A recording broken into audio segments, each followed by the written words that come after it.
Good day, guys. Welcome back to this channel. To those of you that are yet to subscribe, make sure you please click on the subscribe button, like, share, make your comments. We'd love to watch out for it. And also, if you are yet to follow us on Telegram, you will find the link to our Telegram channel in the comment section. So just go to the comment section and follow us on Telegram. Now, let's take a look at what we would be expecting on CAD/JPY. So let's start with this movement. First, on the daily time frame, we can see there was a bullish move to the upside here, right? Then there was the drop, then another bullish move that came here, which served as a double top. You should know that double top is a reversal movement. The markets dropped. If you take a look at this movement, you see that markets came to this level again. We saw this drop. Now market is at this level before price gave us a pullback. I'm seeing this as a pullback, not a drop. I know a lot of traders might be speculating a drop for this from this level, which they are they can be right or whatever way. But if you have been following my channel consistently, you would have seen how to watch predict a liquidity level. I mean, once you say that market is rejected from a zone multiple times, there's possibility that markets will break out of that zone. We can see there was a rejection at this level when markets dropped, came rejected at this level, markets dropped. We can see markets came to the same level, markets dropped. We can see markets came to this level, and a lot of traders might be speculating a drop. This is exactly where liquidity will come out, and guess what will happen?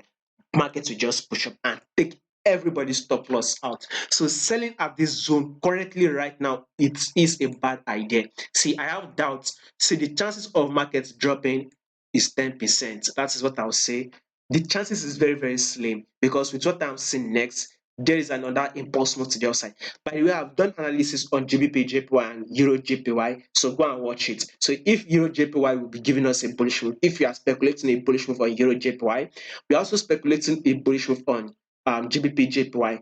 Then why should CAD JPY drop? Definitely it should not happen. That means CAD JPY will also push up again. So with all these combination facts, with this is trending up, market has reacted to this resistance multiple times, thereby creating a liquidity for a lot of people to start selling. And guess what? Markets will push up, take out a lot of people's stop losses. And now, to those people that don't trade without stop loss, unfortunately, they are going to wipe out their accounts. So selling at this level is very, very dangerous. Now, can markets actually fall? Yes, it can. I mean, there's nothing markets can do. I mean, nobody's trading is not perfect. Trading is not 100%. Have that in mind. It is not 100%. So yes, if markets start dropping, no problem, you can go ahead and sell. But with what I'm seeing, there's higher chances the market is going to push up. So I personally, I would advise you, be very, very careful selling at this level. With my analysis, I'm seeing a movement to the upside on CADJPY. So this will now serve like a double bottom for us. You can see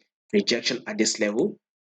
Price failed to break it. Instead, it is pushing up. So once market can just break this neckline, then I see CADJPY pushing up more. A lot of people that are on the sell will get stopped out. So watch out for it. Follow us on Telegram. You'll find a link to our Telegram channel in the comment section.